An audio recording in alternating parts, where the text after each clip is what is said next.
రెస్వాస్ syrup అనేది doctor Reddy's laboratories తయారు చేసే కఫ్ సిరప్. ఈ సిరప్ ప్రధానంగా పొడి దగ్గు మరియు అలర్జీ వల్ల వచ్చే దగ్గు, తుమ్ములు, ముక్కు కారడం వంటి లక్షణాలు తగ్గించడానికి ఉపయోగిస్తారు. కఫంతో కూడిన దగ్గుకి ఈ సిరప్ ఉపయోగించరు. ఇందులో లివోడ్రోప్రొపిజన్ 30 mg, క్లోర్ఫెనర్బెనమలేట్ 2 mg ఉంటాయి. లివోడ్రోప్రొపిజన్ ఒక పెరిఫెరల్ కఫ్ సప్రెసెంట్. ఇది దగ్గు రిఫ్లెక్స్‌ని తగ్గించి తరచుగా వచ్చే పొడి దగ్గును నియంత్రిస్తుంది. దీనివల్ల గొంతు చికాకు తగ్గి దగ్గు వల్ల నిద్రకు ఆటంకం కలగడం కూడా తగ్గుతుంది. ఇది కఫాన్ని బయటకు తీసే మందు కాదు. అందుకే కఫంతో కూడిన దగ్గుకు సాధారణంగా ఉపయోగించరు. క్లోర్ఫెనర్బెనమలేట్ ఒక యాంటీ అలెర్జిక్ మెడిసిన్. ఇది హిస్టమిన్ అనే రసాయన ప్రభావాన్ని తగ్గిస్తుంది. దీనివల్ల ముక్కు కారడం, తుమ్ములు, గొంతు దురద, కళ్ళలో నీరు రావడం వంటి అలర్జీ లక్షణాలు తగ్గుతాయి. యూజెస్: పొడి దగ్గు చికిత్సకు ఉపయోగిస్తారు. అలర్జీ వల్ల వచ్చే దగ్గులో ఉపయోగిస్తారు.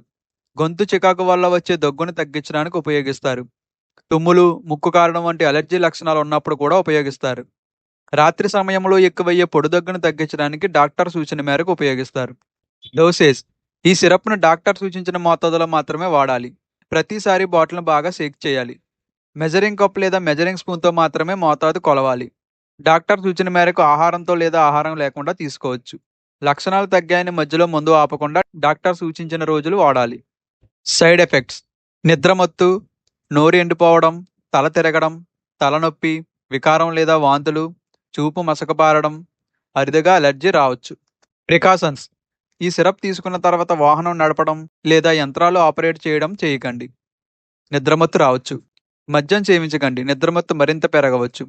2 సంవత్సరాల లోపు పిల్లలకు డాక్టర్ సలహా లేకుండా ఇవ్వకండి.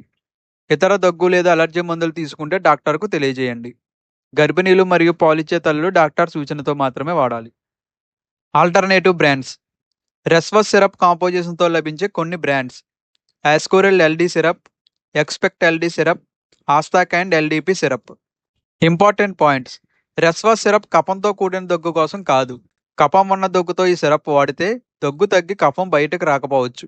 అలాంటి పరిస్థితుల్లో డాక్టర్ సూచించిన వేరే మందులు అవసరం కావచ్చు. దగ్గు 2 వారాల కంటే ఎక్కువ కొనసాగినా, కఫంలో రక్తం కనిపించినా, శ్వాస తీసుకోవడంలో ఇబ్బంది ఉన్నా లేదా అధిక జ్వరం ఉన్నా ఈ సిరప్ మాత్రమే వాడకుండా వెంటనే డాక్టర్ను సంప్రదించండి.